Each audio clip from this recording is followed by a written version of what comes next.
चित्रकला के विद्यार्थियों, आज हम कला तत्व अर्थात चित्रकला के जो तत्व हैं उन तत्वों में से रेखा के बारे में अध्ययन करेंगे। विद्यार्थियों, राजकीय महाविद्यालय किशनगढ़ से मैं डॉक्टर पवन कुमार जांगीड़, सहायक आचार्य चित्रकला। महर्षि दयानंद सरस्वती विश्वविद्यालय के बीए पाठ प्रथम के पाठ्यक्रम में चित्रकला विषय में हमें कला के तत्वों का अध्ययन करना है। इसलिए विद्यार्थियों, आज हम कला के तत्वों के अंतर्गत इसके प्रथम तत्व रेखा के बारे में चर्चा कर रहे हैं। सबसे पहले चित्रकला के तत्व कौन से होते हैं? तो विद्यार्थियों, जैसे कि चित्रकला मनुष्य के विचारों को दृश्य रूप में अभिव्यक्ति प्रदान करती है और इस अभिव्यक्ति को संयोजित ढंग से प्रस्तुत करने में कला के तत्वों का योगदान होता है। जब भी कोई चित्रकार चित्र का निर्माण करता है, अपने विचारों को दृश्य रूप में अभिव्यक्ति प्रदान करता है, तब सबसे पहले उसको अभिव्यक्ति करने के लिए इन कला के तत्वों की आवश्यकता होती है। कलाकृति इन तत्वों की संयोजनात्मक रूप व्यवस्था होती है। जो भी कलाकृति चित्रकार बनाता है, इन तत्वों के माध्यम से इन तत्वों को एक संयोजन के रूप में प्रस्तुत करता है और प्रस्तुत करके एक इस प्रकार की व्यवस्था बनाता है, चित्र का निर्माण करता है कि वह एक संपूर्ण कलाकृति का रूप ले लेती है।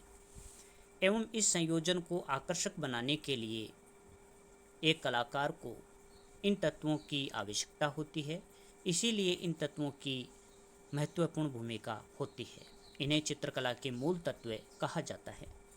यह चित्रकला के 6 तत्व होते हैं, जो इस प्रकार हैं: रेखा, रूप, वर्ण जिसको हम रंग कहते हैं, तान, पोत और अंतराल।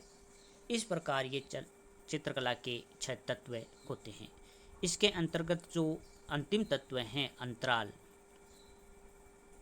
इसका अर्थ है कि जिस भूमि पर या जिस जगह पर चित्रकार चित्र का निर्माण करता है वह अंतराल कहलाता है।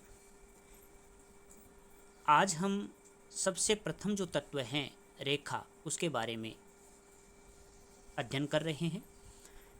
कला सृजन में जब भी कोई कला का सृजन करता है, निर्माण करता है, तो उसमें रेखा जो है वह दृश्य अभिव्यक्ति का सबसे अधिक सरल एवं महत्वपूर्ण माध्यम होता है। रेखा को हम चित्रकार के भावों की अभिव्यक्ति का प्राचीनतम आधार भी मान सकते हैं। हम देखते हैं कि प्राचीन समय में प्रागैतिहासिक मानव ने, आदि मानव ने गुफाओं की चट्टानों पर, दीवारों पर अपनी रेखा के माध्यम से ही अभिव्यक्ति की है और रेखात्मक चित्र बनाए। यह दृश्य संप्रेषण को प्राथमिक साधन है। रेखा जो है यह दृश्य रूप प्रदान करने का सबसे प्राथमिक साधन माना जाता है। यह दृश्य कला की सबसे छोटी इकाई बिंदु है एवं रेखा 2 बिंदुओं या 2 सीमाओं के बीच का विस्तार है और कई बिंदुओं के जुड़ाव या बिंदुओं के पंक्तिबद्ध समूह से रेखा बनती है। अर्थात 2 बिंदुओं के बीच की दूरी को हम रेखा कहते हैं और कई बिंदुओं के जुड़ाव को आपसी संपर्क से या बिंदुओं के पंक्तिबद्ध समूह से एक रेखा का निर्माण होता है। किसी भी चित्र में रेखा का प्रतीकात्मक महत्व होता है और वह रूप की अभिव्यक्ति व प्रवाह को अंकित करती है। कला सर्जन में रेखा दृश्य रूप को अभिव्यक्ति करने का सबसे महत्वपूर्ण साधन है। अब हम बात करेंगे रेखाओं के वर्गीकरण की।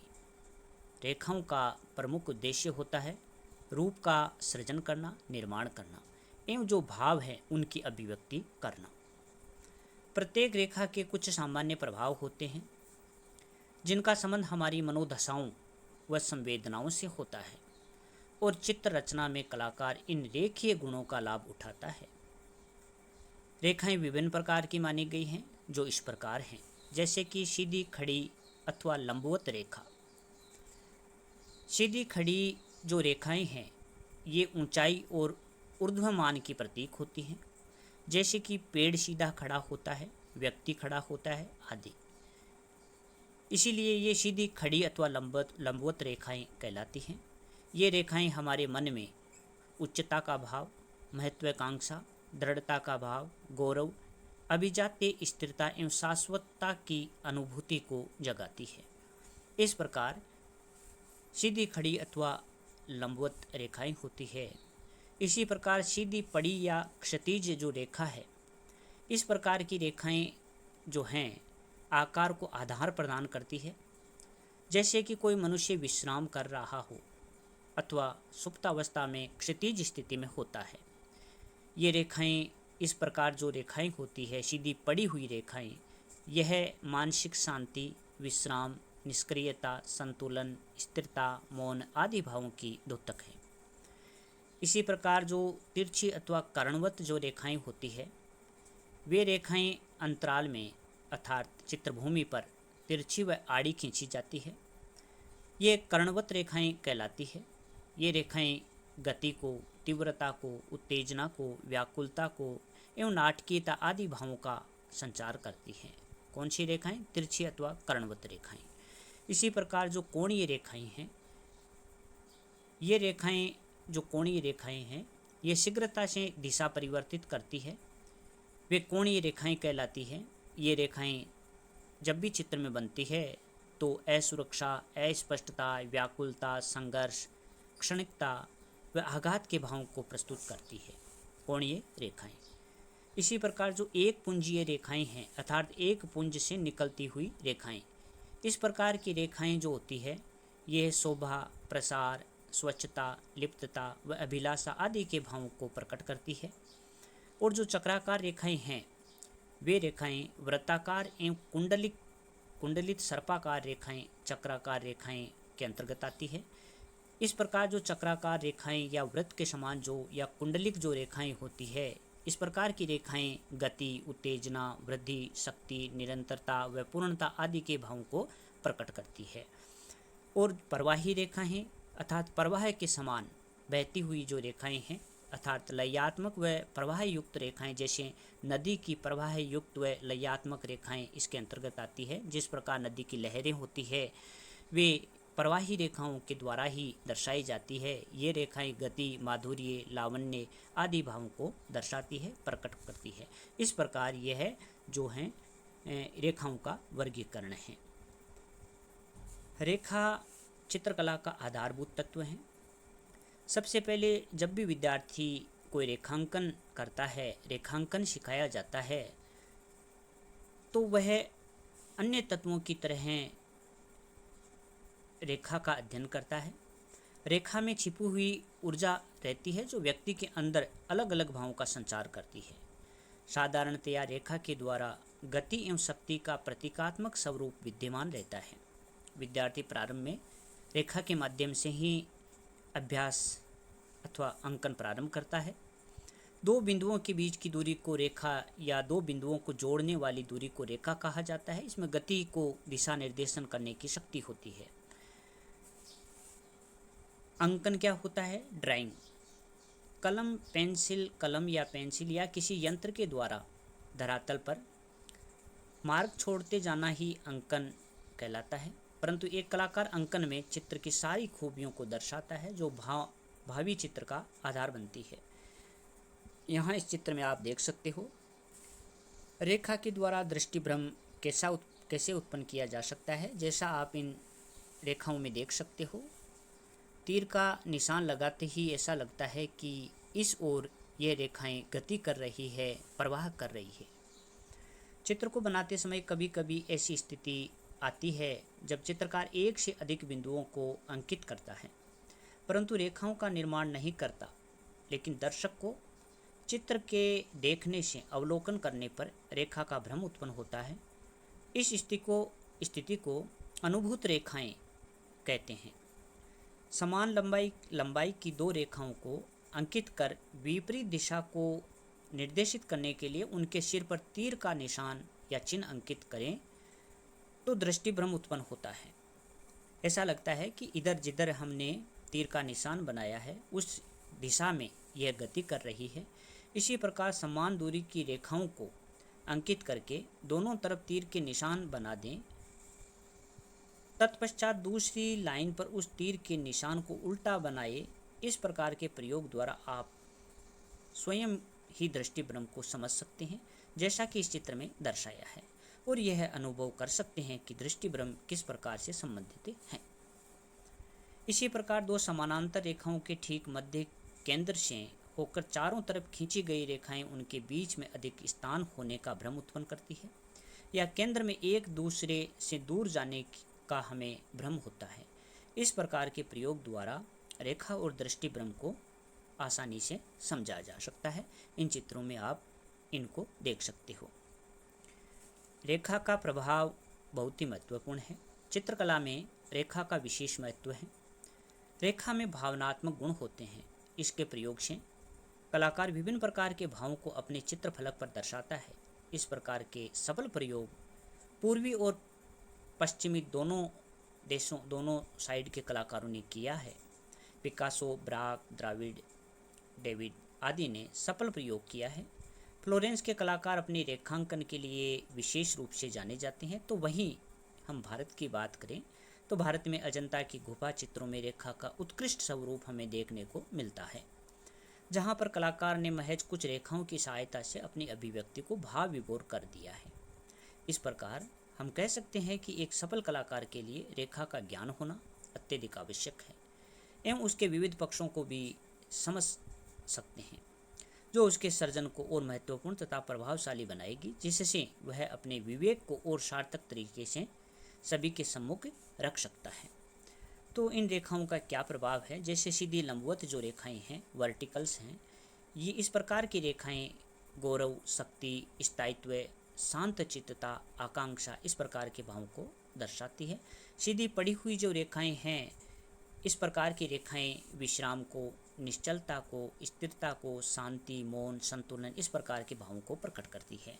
इसी प्रकार जो कर्णवत रेखाएं हैं, इस प्रकार की रेखाएं जो कर्णवत हैं, इन चित्रों में आप देखिए, नाटकीय स्पंदन है, उत्तेजना है, बेचैनी, व्याकुलता इस प्रकार के भावों को प्रकट करती है।